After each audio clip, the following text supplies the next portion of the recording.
প্রথমে আপনারা ইউটিউব অ্যাপ্লিকেশনটা ওপেন করবেন। ওপেন করার পর দেখতে পারবেন কর্নারে একটা লোগো আপনাদের চ্যানেলের। এটা ক্লিক করলে এরকম শর্ট, লাইভ, ভিডিও তিনটা ইন্টারফেস চলে আসবে। তা আপনারা ভিডিও আপলোড করবেন। ভিডিওতে ক্লিক করলেই আপনাদের গ্যালারিতে নিয়ে যাবে। আমি ক্লিক করে দিলাম, দেখেন গ্যালারিতে নিয়ে গেছে। এখান থেকে আমি একটা সিলেক্ট করে দিলাম। আমি যেটা আপলোড করব হয়ে গেছে। দেখেন এখানে আসছে ক্রিয়েট এ টাইটেল। এখানে আমি লিখব কিভাবে মুভি স্টাইলে ভিডিও শুরু করব। তো আমি এটা দেওয়ার পরে পুরো কাজটা আমি এআই দিয়ে করব। আমি ওটাকে কপি করে নিয়ে আমি এআইতে চ্যাটজিপিটিতে নিয়ে আসলাম এবং এখানে লিখে দিলাম আমাকে টাইটেলের সাথে মিলাইয়ে এসইও করে দাও, এর সাথে কপি করার চেষ্টা করে দাও। দেখেন এখানে আমাকে ডিসক্রিপশন, এই হ্যাশট্যাগ, ট্যাগ সব কিছু দিয়ে দিচ্ছে কত সুন্দরভাবে। আমি এগুলো কপি করে আমি আমার নোটবুকে সাজিয়ে নেব। আমি কপি করে নিলাম এবং আমার মোবাইলে নোটবুকে সাজিয়ে নেব। আমার এখান থেকে যেটা প্রয়োজন এটাকে কপি করে আমি আমার ভিডিওতে ব্যবহার করতে পারবো। তো আমি এখানে পেস্ট করে দিলাম। পেস্ট করে দেওয়ার পরে আমি চলে যাব আবার ইউটিউব অ্যাপ্লিকেশনে। এখান থেকে আমি কপি করে নিয়ে তারপরে আমি এখানে বসিয়ে দিলাম। আমি ইংলিশ বাংলা দুইটা দিলাম কিভাবে মুভি স্টাইলে ভিডিও শুরু করব।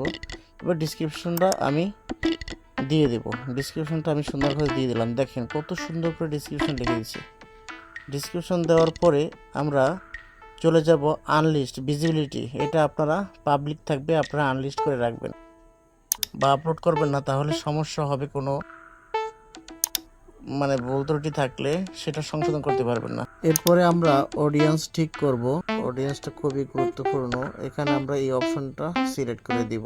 এরপরে আসছে লোকেশন। লোকেশনটা আমরা দিব না, কারণ যেহেতু লোকেশনটা নির্দিষ্ট স্থানের জন্য বোঝানো হয়। তারপরে আমরা এখানে প্লে লিস্ট করতে পারি। প্লে লিস্টটাকে যেহেতু করব না, সেহেতু নিচে চলে যেয়ে এখানে দেখব যে আমরা প্রমোটের জন্য এটা ভিডিওটা বানাইছি না আমরা এআই দিয়ে বানাইছি, এটা আমি সিলেক্ট করে দিব। এটা সিলেক্ট করবেন নো, নাহলে ইয়েস আপনাদের মতো। আর যদি এআই দিয়ে বানান তাহলে ইয়েস, নাহলে নো ব্যবহার করবেন। আমি সবগুলো নো ব্যবহার করছি। এরপরে আপনার আপলোডে ক্লিক করলেই এটা আপলোড হয়ে যাবে। তো আমি আপলোড করে দিলাম। আপলোড প্রসেসিং নিচ্ছে, একটু সময় নেবে। এখানে যদি কোনো সমস্যা থাকে সব দেখানো হবে। তো আমার আপলোড হয়ে গেছে। এখন এই যে কর্নার ভিডিও অপশনে ক্লিক করলে ওই কর্নারে দেখতে পাচ্ছেন যে আপনার 3 ডট আছে, এখানে ক্লিক করবেন। ক্লিক করলেই আপনি এখান থেকে আপনি ট্যাগ দিয়ে দিতে পারবেন।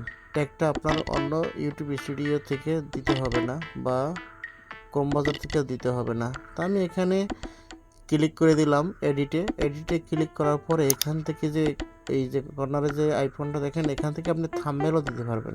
এখান থেকে থাম্বনেল এখানে ক্লিক করলে এখানে যে দেখেন কাস্টম থাম্বনেল, এখান থেকে আপনি গ্যালারি থেকে থাম্বনেল দিতে পারবেন, আর নাহলে ওরা যারা সিলেক্ট করে সেটা দিতে পারবেন। আবার নিচ থেকে দেখেন এখানে ট্যাগ আছে, এখান থেকে ট্যাগ দিতে পারবেন। কোথাও ওই ইউটিউব স্টুডিও বা ক্রোম ব্রাউজার ব্যবহার করার কোনো দরকার নাই। তো আমি এখানে ট্যাগ দিয়ে দিলাম, যেহেতু আমরা সব কিছু সিলেক্ট করা আছে। এবং ট্যাগটা এখান থেকে দিয়ে দেওয়ার পরে আমি এখানে পাবলিকটা আমি করে দিব। পাবলিক যদি আমি না করি তাহলে আমি এখানে আরেকটা জিনিস দেখাচ্ছি। এই যে দেখেন যে এখানে তারিখ টাইম আছে, এখানে ক্লিক করলে আপনি এখানে টাইম সেট করে এটাকে আপলোড করতে পারবেন, যে কোন টাইমে আপনি এই ভিডিওটা আপলোড করতে চান, পাবলিশ করতে চান। তাই আমি এখানে একটা দিয়ে দিলাম 12টা 5-এ। আমি সিলেক্ট করে দিলাম 12টা 5-এ। আপনারা AM PM এটা সঠিকভাবে দিবেন। তো আমি উপরে যে কর্নার দেখতে পাচ্ছেন যে সেভ অপশন আছে, সেভ অপশনে ক্লিক দিলে অলরেডি এটা হয়ে যাবে। হয়ে গেল আমাদের ভিডিও আপলোড করা। ভিডিওটি দেখার জন্য অসংখ্য ধন্যবাদ। চাইলে চ্যানেলটি সাবস্ক্রাইব করে পাশে থাকতে পারেন।